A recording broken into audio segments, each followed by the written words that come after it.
ओम नमो भगवते वासुदेवाय। ओम नमो भगवते वासुदेवाय। ओम नमो भगवते वासुदेवाय। ओम नमो भगवते वासुदेवाय। नारायणं नमस्कृत्यं नारायणं नमस्कृत्यं नरं चैव नरोत्तमं नरं चैव नरोत्तमं देवीं सरस्वतीं व्यासं देवीं सरस्वतीं व्यासं ततो जयमुदीरयेत्। ततो जयमुदीरयेत्। नष्टप्रायेष्व भद्रेषु नष्टप्रायेषु भद्रेषु नित्यं भागवत सेवया। नित्यं भागवतसेवया। भगवती उत्तम श्लोके भगवती उत्तमश्लोके भक्तिर्भवति नैष्टिकी। भक्तिर्भवति नैष्टिकी। कृष्णाय वासुदेवाय कृष्णाय वासुदेवाय देवकी नंदनाय च देवकी नन्दनाय च नंदगोपकुमाराय नन्दगोपकुमाराय गोविंदाय नमो नमः। गोविन्दाय नमो नमः। ग्रंथ श्रीमद् भागवतम पहला स्कंद अध्याय क्रमांक 17 श्लोक क्रमांक 28। इति धर्मं महिं चैव इति धर्मं महिं चैव सान्त्वयित्वा महारथ सान्त्वयित्वा महारथा निशात् मा ददे खड्गम् निशात्मादे खड्गं कलये अधर्महेतवे। इति धर्मं महिं चैव इति धर्मं महिं चैव सान्त्वयित्वा महारथ सान्त्वयित्वा महारथा निशात् मा ददे खड्गम् निशात्मादे खड्गं कलये अधर्महेतवे। इति धर्मं महिं चैव इति धर्मं महिं चैव सान्त्वयित्वा महारथ सान्त्वयित्वा महारथा निशात् मा ददे खड्गम् निशात्मादे खड्गं कलये अधर्महेतवे।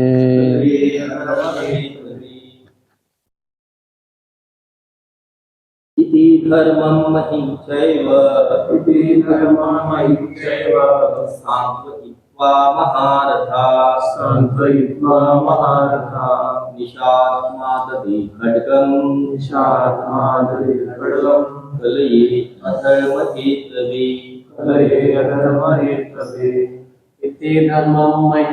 इति धर्मं महिं चैव इति धर्मं महिं चैव सान्त्वयित्वा महारथा निशात्मादे खड्गं कलये अधर्महेतवे। इति धर्मं महिं चैव सान्त्वयित्वा महारथा निशात्मादे खड्गं कलये अधर्महेतवे।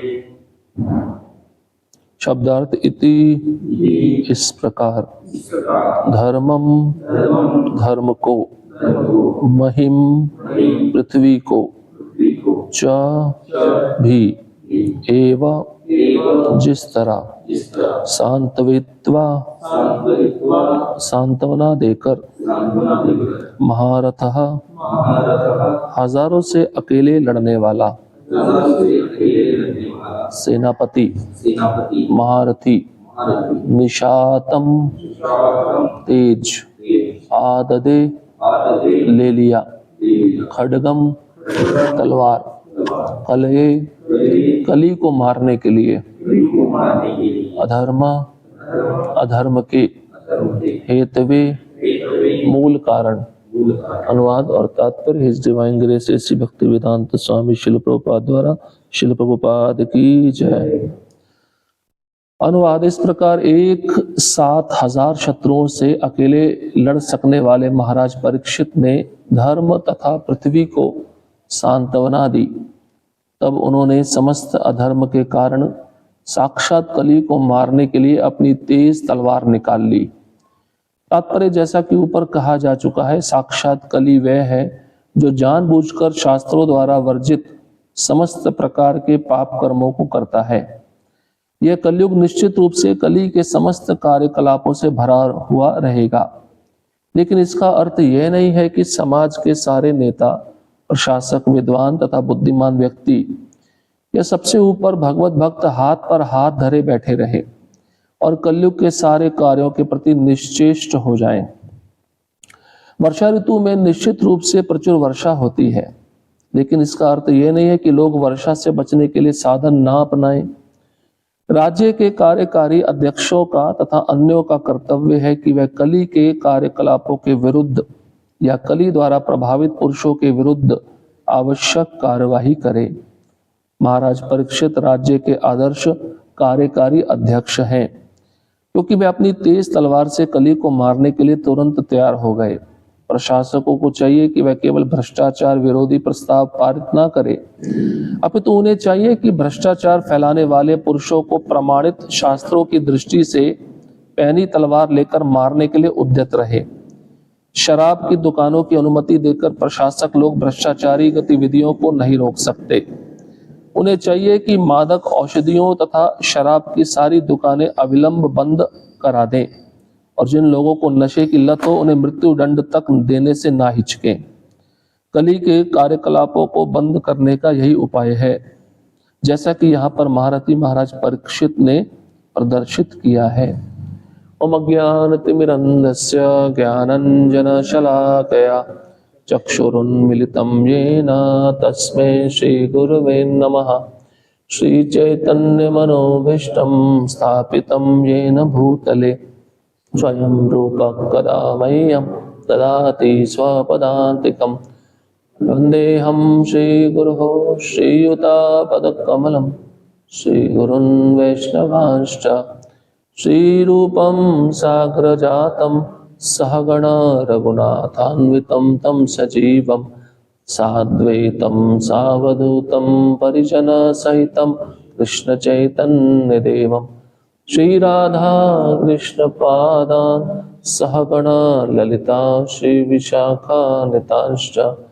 हे कृष्णा करुणा सिन्धु दीनबन्धो जगत्पते गोपेश गोपिका कांत राधा कांत नमस्तुते।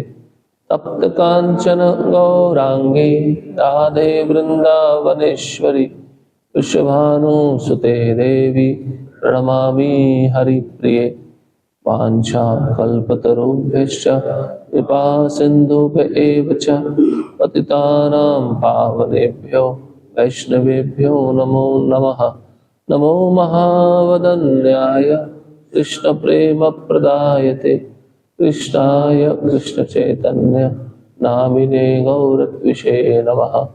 नमः ओं विष्णुपादाय कृष्णपृष्ठाय भूतले श्रीमते भक्तिवेदांत स्वामिन्निति नामिने। नमस्ते सरस्वते देवे गौरवाणी प्रचारिणे निर्विशेष शून्यवादी पाश्चात्य देशतारिणे। जय श्री कृष्ण चैतन्य प्रभु नित्यानंद श्री अद्वैत गदाधर श्रीवासादि गौर भक्त वृंद। हरे कृष्णा कृष्ण कृष्ण हरे हरे हरे राम राम राम हरे हरे। हरे कृष्ण। उपस्थित सभी भक्तों के चरणों में कृपा की याचना का चाहता हूँ। मुझे अनुमति दीजिए इस भागवतम के श्लोक पे कुछ कह सकूं, विशेषतः अपने शुद्धिकरण के लिए। इस अध्याय का शीर्षक है कली को दंड तथा पुरस्कार। तो पिछले श्लोक में हमने देखा था किस प्रकार से पृथ्वी माता जो सती कहलाई गई है उसका दुर्भाग्य अत्यंत निचला हो गया है, क्योंकि भगवान उस पृथ्वी माता को छोड़ दिए और साथ ही साथ जो शासक होते हैं निम्न जाति के, शूद्र जाति के, वह इस पृथ्वी का भोग करने लगे। इस तरह से पृथ्वी संतप्त है, दुखी है। और महाराज परीक्षित पिछले कई श्लोकों से धर्म और पृथ्वी का संवाद सुन रहे थे और बहुत ध्यानपूर्वक संवाद सुना। अब संवाद सुनने के बाद वो समझ गए हैं कि इन दोनों को किसने कष्ट पहुंचाया है। उस व्यक्ति को दंड देने के लिए अब तैयार हो रहे हैं। यहाँ पे परीक्षित महाराज को महारथा कह के पुकारा गया। महारथा मतलब जो एक साथ 1000 रथियों से लड़ता है। एक होता है रथी जो एक के साथ एक लड़ता है, एक होता है महारथी जो एक के साथ 1000 लड़ते हैं, एक होता है अतिरथी जो एक के साथ 10,000 योद्धा लड़ते हैं। अब भीष्म पितामह अतिरथी थे। यहाँ पे महाराज परीक्षित को महारथा कह के पुकारा गया जो एक साथ 1000 शत्रुओं से अकेले लड़ने में समर्थ हैं। उन्होंने दोनों को सांत्वना दी, दोनों का दुख सुना।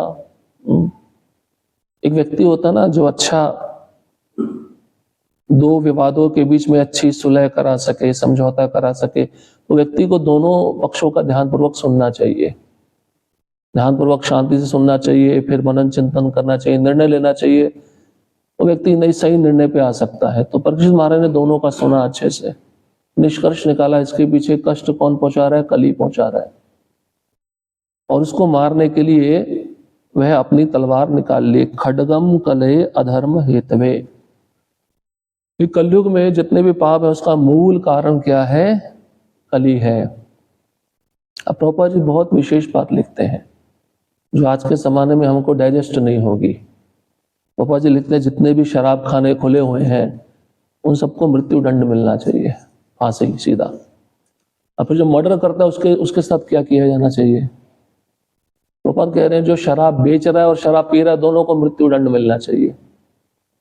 जो मर्डर करता है फिर उसके साथ क्या किया जाए? जो स्त्रियों के साथ दुष्कर्म करता है उसके साथ क्या किया जाए? फिर इसका मतलब उसके साथ तो फिर और भी भयानक सजा होनी चाहिए। आपको पता है पहले के जमाने में जब राज ऋषि रहते थे, उन राज ऋषियों के राज्य में हर एक व्यक्ति को एकादशी व्रत रखना पड़ता था, पता है आपको? और जो एकादशी का व्रत नहीं रखता था उसको फांसी दी जाती थी। और एकादशी भी निर्जला रखनी पड़ती थी, खा नहीं सकते कुछ भी।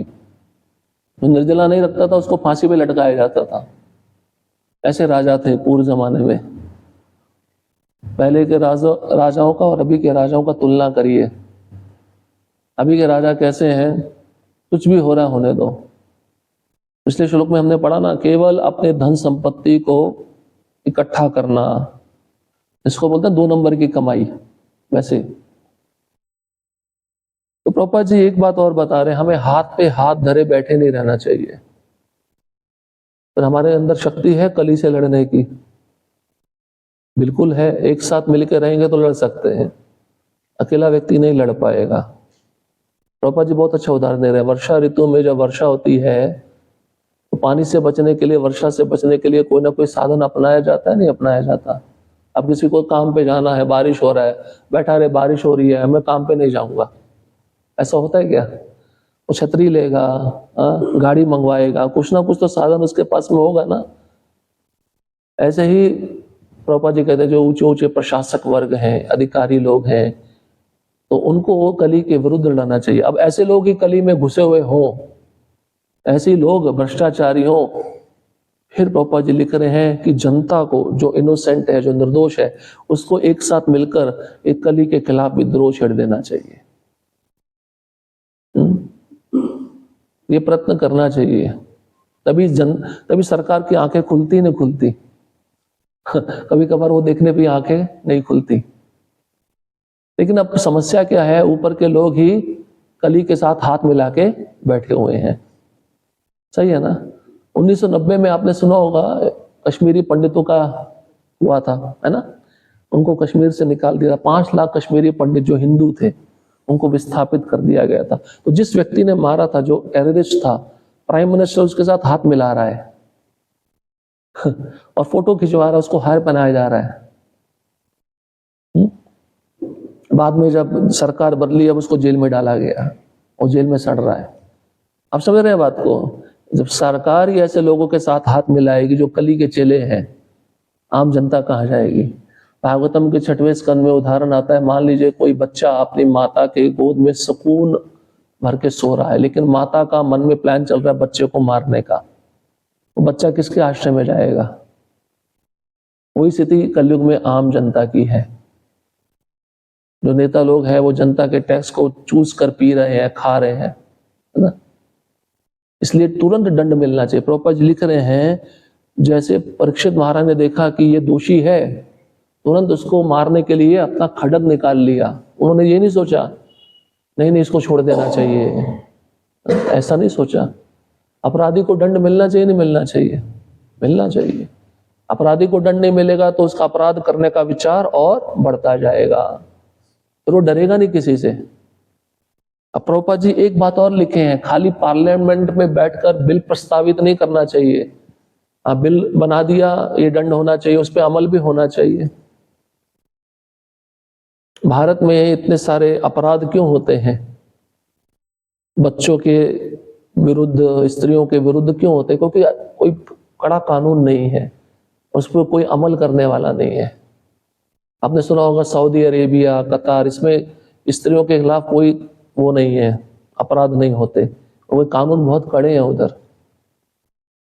जिन हाथों से अगर आप किसी स्त्री को आप परेशान कर रहे हो तो उसके हाथ काट दिए जाते हैं बीच बाजार में। और पापा जी लिख रहे हैं शराब बेचने वालों को, शराब पीने वालों को सीधा फांसी पे लटका देना चाहिए। और फांसी पे क्या लटकाएंगे? उनका लाइव टेलीकास्ट होना चाहिए, तो देखने वाले वो भी देखें कि अगर ऐसा कार्य हम करते तो हमको भी ऐसी सजा मिलेगी, है ना।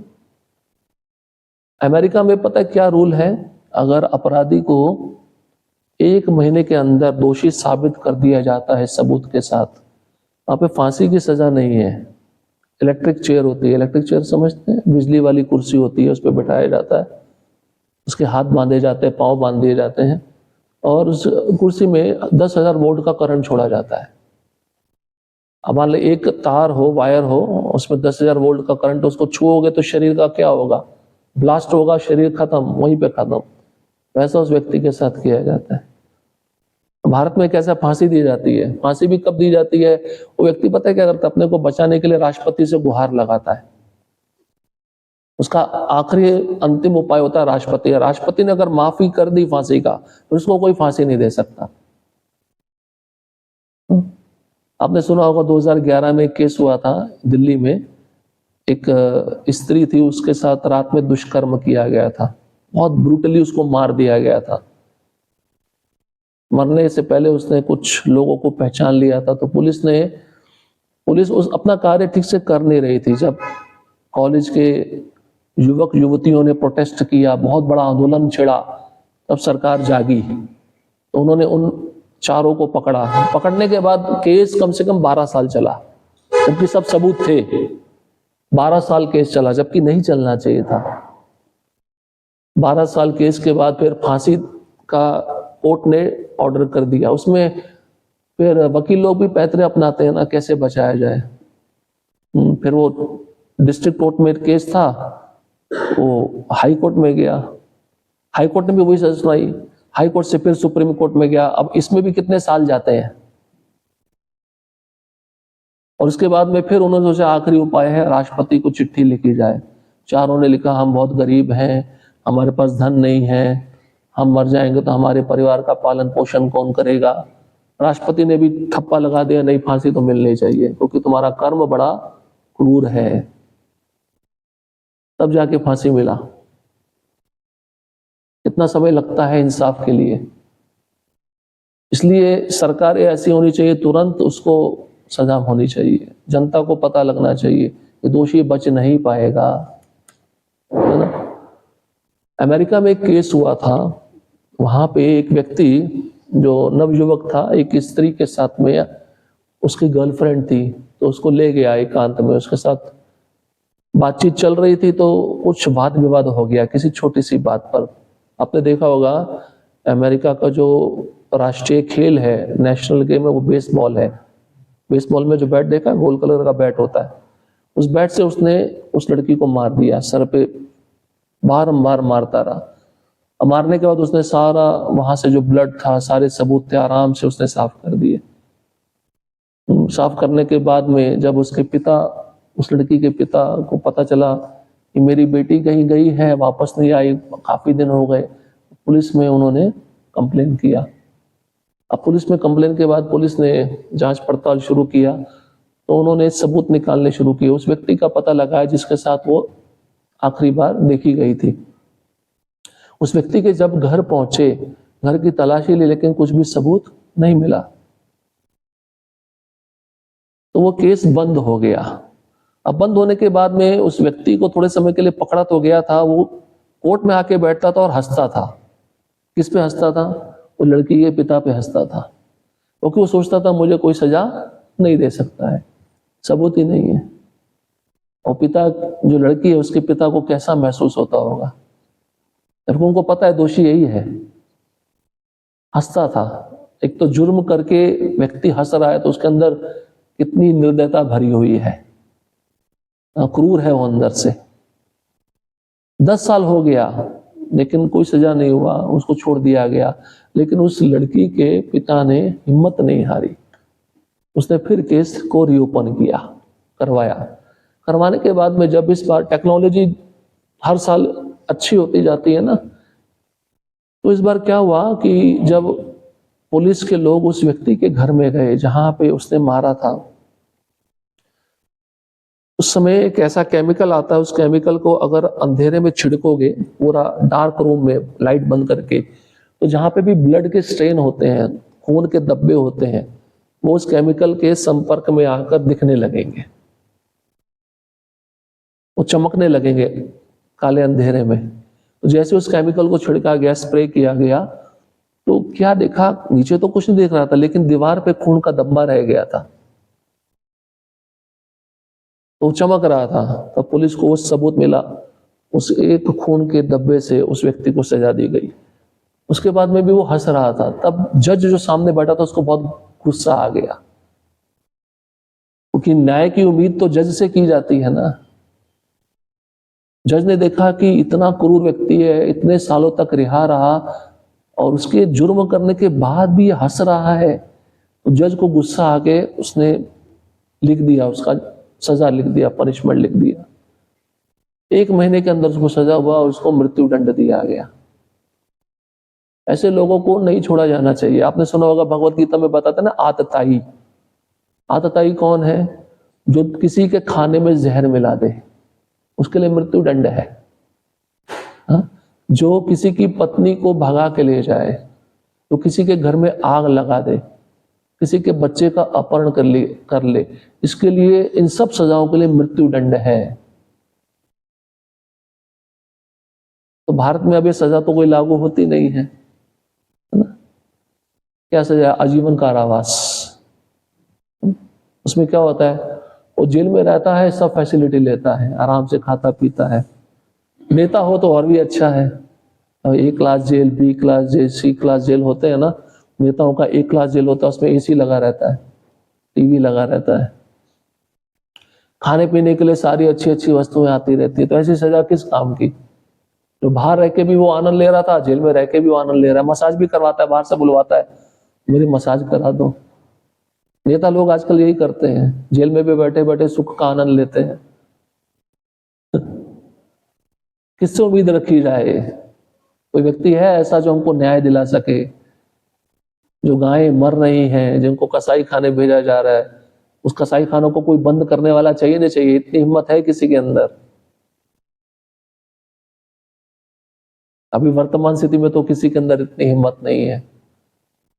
हम सोच रहे थे ये सरकार आएगी, हमारे फेवर की होगी तो सब बंद हो जाएंगे। नहीं, कहां बंद हुआ?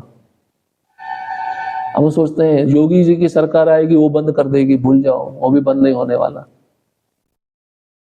ये तो चलता रहेगा। इसलिए राजा ऐसा होना चाहिए जो शास्त्रों के नियमों को पूरा दृढ़ता पूर्वक पालन करे। शास्त्र में दिया गया मृत्यु दंड है सबके लिए। आपने देखा होगा अश्वत्थामा ने सोते हुए बच्चों को मारा था ना, उसके लिए मृत्यु दंड था नहीं था? लेकिन भगवान ने क्या कहा, इसका मणि निकाल लो। एक तो ब्राह्मण का पुत्र है, इस मणि के कारण इसके शरीर में बहुत तेज है, और मणि जहां पे थी जब निकाला गया तो उसका खून रिसता रहता है। आज भी अश्वत्थामा है, चिरंजीवी है, हिमालय में रहता है, कभी कभार वृंदावन में भी आ जाता है। कई ब्रजवासियों ने देखा है उसको। वृंदावन में खादिर वन है, जहां भगवान कृष्ण ने बकासुर का वध किया था, वहां पे वो रहता है। अभी उस घाव से पीड़ित है, उसको वेदना होती है, 5000 साल पहले की बात है। वो चलता रहता है, घूमता रहता है, लेकिन उसको अपने जो पाप किया था उसका याद आता रहता है, याद आके उसको बहुत दुख लगता है, मैंने ऐसा क्यों किया। इसके लिए, लालच के लिए, क्योंकि आप असत्संग करोगे, गलत संग में रहोगे तो उस व्यक्ति के संग का दोष आपको भी प्रभावित करेगा, नहीं करेगा? वो दोष आपके अंदर भी आएगा, आपके अंदर भी ऐसे विचार आएंगे। संग बहुत ध्यानपूर्वक करना चाहिए, भक्ति में भी संग बहुत ध्यानपूर्वक करना चाहिए। कई भक्त होते हैं बहुत हंसी मजाक करेंगे, भक्ति कोई सिंसियरली नहीं लेता, उनका सम्मान करो लेकिन संग उनका ज्यादा मत करो, आपकी वृत्ति वैसी हो जाएगी। कुछ है जो बहुत सिंसियर है, इसी जन्म में भगवत धाम जाने की तैयारी कर रहे हैं, उनका संग करो, गंभीर बनो, क्योंकि जैसा संग करोगे वैसा ही विचार आपके मन में प्रवेश करेगा। इसके तो बहुत सारे उदाहरण है शास्त्रों में। इसलिए यहाँ पे कहा गया है कि जितने भी पाप कर्म जानबूझकर किए जाते हैं शास्त्रों के वर्णित अनुसार, इसके पीछे कारणीभूत कौन है? स्वयं कली है। अब कली दिखता नहीं है ना, लेकिन वो पाप के रूप में रहता है, मूर्तिमंत स्वरूप है। और यहाँ पे बताते हैं कि कलयुग निश्चित रूप से पापों से भरा हुआ है। प्रभुपाद जी एक लेक्चर में कहते हैं, अगर आप कितना भी प्रयत्न करोगे पाप से बचने का, लेकिन आपसे पाप हो ही जाएगा। उदाहरण देते हैं, आप नीचे देखकर चल रहे हो कि मेरे पांव के नीचे कोई जीव जंतु ना आए, लेकिन फिर भी आ जाता है। आप श्वास ले रहे हो, श्वास लेने पे भी जीव मर रहे हैं। आप नहीं चाहते हुए भी आपसे ये पाप हो रहा है। जगत ऐसा बनाया गया है, लेकिन जो भक्ति में लगा हुआ है दृढ़ता पूर्वक, वो इस कली के दोषों से बच जाएगा। कली के दोष उसको प्रभावित नहीं करेंगे। महाराज परीक्षित राज्य के आदर्श कार्यकारी अध्यक्ष हैं, क्योंकि वे अपनी तेज तलवार से कली को मारने के लिए तुरंत तैयार हो गए। प्रशासक को कैसा होना चाहिए? एक आदर्श स्थापित करना चाहिए। भगवान कृष्ण गीता में श्लोक कहे ना, यदि आचरति श्रेष्ठस् तत्तत् एवेतरोर्जना सायत प्रमाणम कुरुते लोकस्तद अनुवर्तते। भगवान कहते हैं अगर मैं कार्य नहीं करूंगा फिर जनता मेरे से क्या शिक्षा प्राप्त करेगी। मुझे हालांकि कर्म करने का कोई आवश्यकता नहीं है, लेकिन मैं क्यों कर रहा हूं? इन जीवों को सिखाने के लिए। इसलिए भगवान विवाह में गृहस्थ आश्रम में कैसे रहा जाता है वो आदर्श दिखाए। तो बड़े व्यक्ति को देखकर ही छोटा व्यक्ति सीखता है ना। कल भी हम चर्चा कर रहे थे, बच्चे किसको देखकर सीखते हैं? माता पिता को। शिष्य लोग किसको देखकर सीखते हैं? गुरुजनों को। उनके लिए आदर्श जीवन में वही है ना। अब कितने सारे बोगस गुरु थे जिन्होंने गलत काम किया, जो जेल में बैठे, उनके अनुयायियों का क्या हुआ? उनके अनुयायी खत्म हो गए, उनका विश्वास, उनका श्रद्धा जो धर्म के ऊपर था वो खत्म हो गया, क्योंकि उन्होंने देखा जब हमारे गुरु ने ऐसा गलत कार्य किया है। कितना बड़ा जिम्मेदारी है व्यक्ति का। इसलिए आदर्श वही दिखा सकता है जिसको शास्त्र का पूरा ज्ञान हो। हम वर्तमान स्थिति में देखें और पूर्व की स्थिति में देखें, जो महान राजा हुए उनकी हम पूजा क्यों करते हैं? महाराष्ट्र में छत्रपति शिवाजी महाराज का इतना सम्मान क्यों है? क्यों है? इसके पीछे क्या कारण है? शास्त्र में जो कुछ दिया गया था उन्होंने अपने जीवन में उतारा, तभी उनका पूजा किया जाता है। ऐसे राजा को भगवान का प्रतिनिधि कहा जाता है। इसलिए भगवान की जैसे पूजा होती है वैसे उस राजा की पूजा होनी चाहिए, उस राजा का वैसा सम्मान होना चाहिए। ये सब आदर्श है हमारे लिए। इंस्पिरेशन मिलता नहीं मिलता है। आजकल का इंस्पिरेशन क्या है? क्रिकेट में देख लो तो ये स्टार है, उसका पोस्टर लगा लिया। फिल्मी जगत में ये स्टार है तो उसका पोस्टर लगा लिया। हर एक का कोई ना कोई आदर्श होता नहीं होता। तो व्यक्ति जिसको आदर्श बनाता है उसी के अनुसार वो सीखता है। एक अच्छा आदर्श क्या होना चाहिए? जिसके अंदर सारे गुण हो, और सारे गुण किस में होते हैं? शुद्ध भक्त में होते हैं। इसलिए हमारे आदर्श हमारे आचार्यगण होने चाहिए। ऐसे प्रभुपाद जी के गुरु महाराज थे श्रील भक्ति सिद्धांत सरस्वती ठाकुर महाराज। कितने उच्च आदर्श थे उनके। जीवन भर उन्होंने कभी भी किसी को अपने चरणों का स्पर्श नहीं होने दिया। और उनके शिष्य जब आके उनको प्रणाम करते थे उससे पहले वो प्रणाम कर देते थे और कहते थे दासोस्मि, मैं आपका दास हूं। वो क्या सिखा रहे हैं? दो चीजें सिखा रहे हैं, हर परिस्थिति में नम्र रहा जाए, कोई हमको प्रणाम करे तो हमें भी उसको प्रणाम करना चाहिए। गुरु होकर भी वो अपने शिष्यों को प्रणाम करते थे। और दूसरा, अपने चरणों का स्पर्श किसी को वह करने नहीं देते थे। तो इसका मतलब कि मैं इतना महान नहीं हूं कि आप मेरे चरणों का स्पर्श कर रहे हैं। व्यक्ति के जब अंदर आदर्श होता है तो आदर्श उसके व्यवहारिक रूप में सामने प्रकट भी होता है ना, उसको आप देख सकते हो ना, है ना। जैसे मोदी जी ने शुरू किया स्वच्छ भारत अभियान, है ना, और जहां जहां देखते हैं कूड़ा तो स्वयं साफ करते हैं। उनको देखकर लोग उत्साहित होते हैं, वो साफ करना शुरू करते हैं। लीडर ऐसा कर रहा है तो हम क्यों ना करें। वो लीडर को आगे जाकर फ्रंट फुट पे जाकर कार्य करना पड़ता है, तब उनके अनुयायी ये देखकर सीखेंगे। छत्रपति शिवाजी महाराज जब युद्ध होता था सबसे पहले आगे रहते थे लड़ने के लिए। ऐसे नहीं कि अपने सिपाहियों को आगे कर दिया, मैं पीछे रहता हूं, तुम लड़ लो, मैं बाद में देख लूंगा, जब तुमसे लड़ा जाएगा तो मैं लड़ लूंगा। ऐसा नहीं। अब लीडर ऐसा कर रहा है तो बाद में जो सिपाही है वो क्या उत्साह पाते होंगे, सोचिए। हमारा राजा ऐसा तो हम क्यों ना ऐसे हो। इसलिए उनके लिए, उनके जबान पे मर मिटने के लिए वो सब सिपाही तैयार रहते थे। कितने सारे उदाहरण है ना। उन्होंने वो आदर्श देखा उस राजा में। जो बोल रहे हैं वो कर रहे हैं, ये भी एक बात होती है। आप समझते हैं, कई लोग बोलते हैं कुछ करते नहीं है, लेकिन आदर्श व्यक्ति वही होता है जो बोल रहा है वो करके भी दिखाता है। तो उन्होंने जो बोला वो करके दिखाया। और ये सारे आदर्श उन्होंने कहां से प्राप्त किए थे? कहां से प्राप्त किए थे? शास्त्र से। शास्त्र में सब कुछ दिया गया है। कूटनीति, रणनीति, युद्ध नीति, हर एक व्यक्ति के साथ कैसे व्यवहार किया जाए। परीक्षित महाराज भी पूरा शास्त्र को पढ़े हैं। किनके वंशज है? पांडवों के वंशज हैं, और जिनका भगवान स्वयं रक्षण किए अपनी माता के गर्भ में। साधारण नहीं है। इसलिए वो जानते हैं किसको दंड मिलना चाहिए। इसलिए हम भी ऐसा आदर्श अपने जीवन में उतारना चाहिए जिससे दूसरे लोग हमसे कुछ सीखें। ऐसे गृहस्थ भक्त होते हैं ना, उनमें बहुत आदर्श होता है। सरल जीवन रहेगा, कोई इंद्रिय तृप्ति नहीं, जो मिल जाता है उसको खा लेना, जो स्थान मिल जाता है उस पर रह लेना। कभी भी शरीर को सजाने के लिए कार्य नहीं करना, और अपना मन केवल सेवा में लगाए रखना, और दूसरों के प्रति दया दिखाना। वो भक्ति में कैसे आगे बढ़े, कैसे वो आगे बढ़कर प्रगति करे, इन गृहस्थों का ये उद्देश्य होता था। आज भी ऐसे गृहस्थ हैं हमारी संस्था में, तपस्या में जीवन व्यतीत करते हैं। भोग नाम का एक लेश मात्र भी उनके शरीर में नहीं है। समस्या क्या होती है, जब हम शरीर को ज्यादा सुख सुविधा देते हैं ना, तो मरते समय वो शरीर बहुत कष्ट देगा। और जब तक जीवित है हम शरीर में तपस्या लगाएंगे, तपस्या करेंगे भगवान की प्रसन्नता, गुरु की प्रसन्नता के लिए, तो मरते समय शरीर कष्ट नहीं देगा, मरते समय शरीर में वेदना नहीं होगी, क्योंकि आपने पूरा जीवन भर क्या किया? तपस्या किया। लेकिन जो शरीर सुख भोग रहा है, इंद्र तृप्ति को भोग रहा है, मरते समय वो शरीर बहुत कष्ट देता है।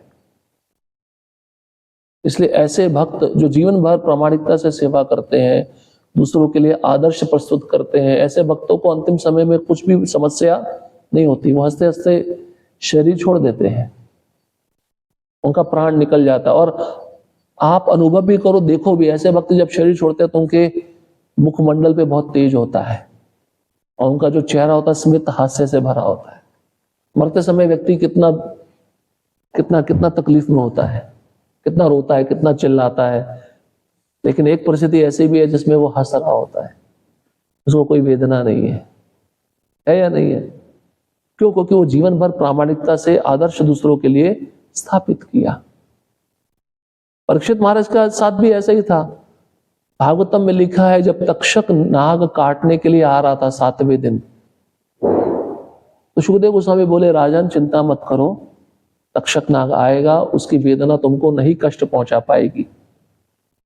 परीक्षित महाराज बोले, आपने जो कथा सुनाई उसको सुनकर ही मैं पहले से अमर हो चुका हूं। अब सुखदेव गोस्वामी अंत में बोलते हैं, अब आप भगवान के चरण कमलों का ध्यान लगाओ।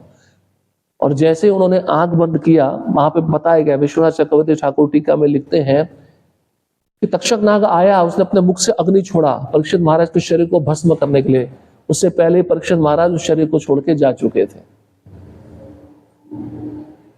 उनकी आत्मा उस शरीर से प्रयाण कर चुकी थी, खाली शरीर वहां पर रहता। शरीर तो बैठे बैठे भी गिर जाता है, चलते चलते भी गिर जाता है।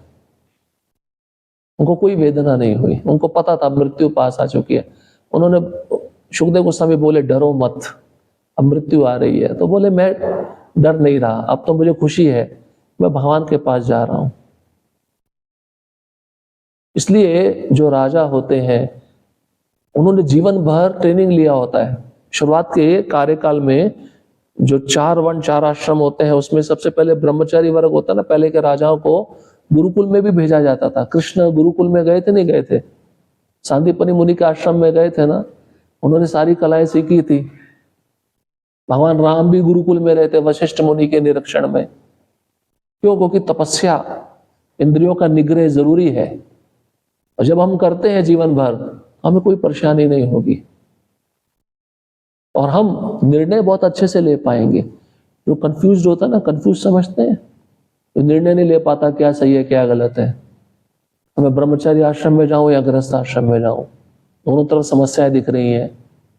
ब्रह्मचारी आश्रम में क्या समस्या रहती है कि हमेशा हमारे ऊपर अथॉरिटी बैठी रहती है, देखती रहती है, सीसीटीवी कैमरा लगे रहते हैं। गृहस्थ आश्रम में समस्या क्या है? कभी कभार पत्नी की डांट सुननी पड़ेगी, उसका भी पालन, आज्ञा का पालन करना पड़ेगा। समस्या तो हर जगह है। कभी कभार आश्रम में आकर व्यक्ति कंफ्यूज हो जाता है, मैं आ तो गया हूं, परेशानी तो बहुत दिख रही है, रह पाऊंगा या नहीं रह पाऊंगा, जो नियम पालन कर पाऊंगा नहीं कर पाऊंगा। फिर वो कंफ्यूज होके आश्रम चेंज कर लेता है। अब उसको और ज्यादा कष्ट मिलने लगता है, सोचता है पहले वाले आश्रम में ठीक था।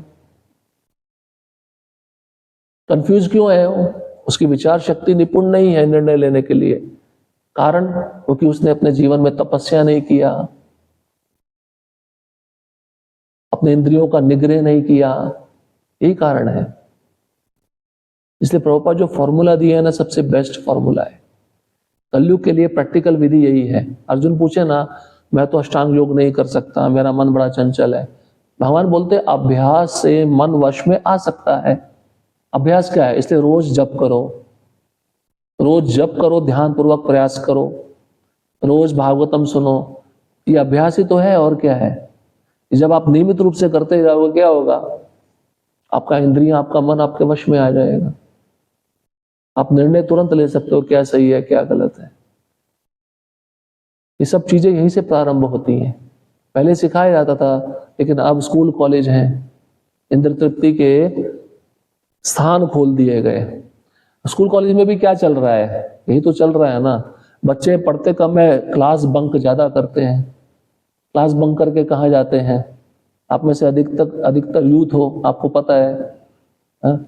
चलो आज एक क्लास बंक कर लेते हैं, आज ये मन है इधर चले जाएंगे, इधर दोस्तों के साथ पार्टी कर लेंगे। कुछ भी शिक्षा नहीं है, मौलिक शिक्षा नहीं है। उसके कारण यूथ क्या है? कंफ्यूज है पूरी तरह, और कंफ्यूज होने के कारण वो निर्णय ठीक से नहीं ले पाता। इसलिए ये शिक्षाएं बहुत जरूरी है। आपके भौतिक विद्या के साथ साथ ये आध्यात्मिक शिक्षा भी जरूरी है। पहले के राजा लोगों को अस्त्र शस्त्र चलाना सिखाया जाता था, लेकिन ये शिक्षा भी दी जाती थी ना, उनका कैरेक्टर कैसा हो, उनकी मॉरलिटी कैसी हो, उनकी नैतिकता कैसी हो, इस पे आधार होता है। शस्त्र चलाना तो कोई भी जान लेगा, लेकिन इसकी शिक्षाओं को जीवन में उतारना ज्यादा जरूरी है। लोग वो आदर्श देखते हैं। इसलिए प्रभुपाद जी भी लिख रहे हैं कि जो भ्रष्टाचार फैलाने वाले लोग हैं उनको पैनी तलवार से मार देना चाहिए। अब क्या करें? हर जगह तो, हर डिपार्टमेंट में भ्रष्टाचार ही है। कहाँ जाओगे? घूस लिए बिना काम होता नहीं है। अब ये भी गारंटी नहीं है पैसा दे दिया काम होगा या नहीं होगा। ये सब आंखों के सामने दिखता है कितना भ्रष्टाचार फैला है। कली हर जगह पे जाकर अपना स्थान बना रहा है, धीरे धीरे बना रहा है। तो भक्तों को क्या करना चाहिए? हरिनाम का प्रचार हर जगह करना चाहिए, नहीं करना चाहिए?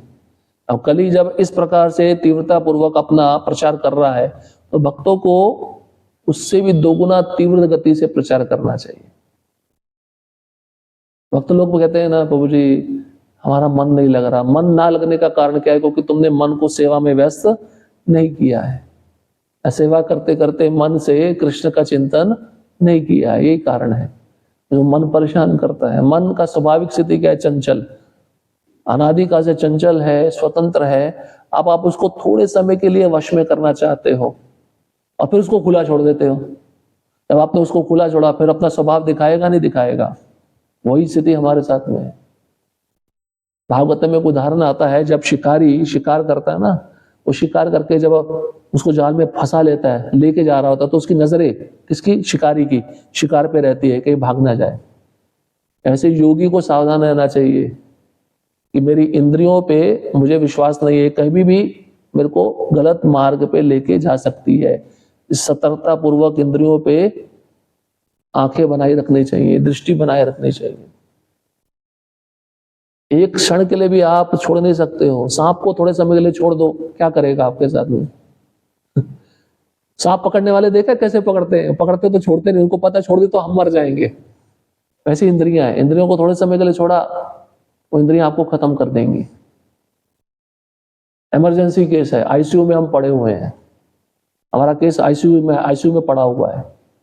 उसका उपचार क्या है? डॉक्टर पूरा प्रयास करता है हर जगह से कैसे भी करके बच जाए, लेकिन बहुत कम चांस होता है। अब बचेगा वही जो अच्छे से साधना कर रहा है, अच्छे से भक्तों का संग ले रहा है, अच्छे से शास्त्र को पढ़ के उसकी शिक्षाओं को अपने जीवन में उतारे, वही बचेगा। और कोई बचने वाला नहीं है, ये सच्ची बात है। इसलिए ये बहुत जरूरी शिक्षाएं हैं जो हर एक को अपने जीवन में उतारनी चाहिए। और ये शिक्षाएं आपको आपके भौतिक जीवन में भी मदद करेंगी। आप निर्णय अच्छे से ले सकते हो, आप इंद्रियों और मन को अच्छे से नियंत्रित कर सकते हो, और उसमें सफलता है हमारे जीवन की। अभी तो आपको पता चल रहा है बड़ा कठिन है, लेकिन जैसे जैसे करते जाओगे वो कठिन प्रोसेस इजी बनता जाएगा, सरल बनता जाएगा। फिर आपको प्रयास नहीं करना पड़ेगा, मन ऑटोमेटिक आपके वश में रहेगा, उसको आदत पड़ जाएगी सुनने की। अभी हम मन के अधीन है, हमें मन को अपने अधीन बनाना है, इसलिए इसको करने में थोड़ा समय लगता है, कंसिस्टेंसी चाहिए, लगातार करते रहना चाहिए। पानी का बूंद होता है ना, पत्थर पे एक ही जगह पे गिरता रहे तो पत्थर में छेद बना देता नहीं बना देता है या नहीं? वही ऐसा ही है सब। तो पानी की बूंद को, हरिनाम की बूंद को इस मन रूपी चित्त पे गिराते रहना पड़ेगा। जितना गिराओगे उतना अच्छा है, तो जल्दी साफ होगा। वो कृष्ण रूपी छेद पैदा कर देगा, उसमें कृष्ण आके बैठ जाएंगे। ठीक है? हरे कृष्णा कृष्णा कृष्णा हरे हरे, हरे राम राम राम हरे हरे। किसी का कोई प्रश्न? छोटा नहीं, बड़ा भी पूछ सकते हैं, कोई समस्या नहीं। आपने बोला कि चलते चलते समय मतलब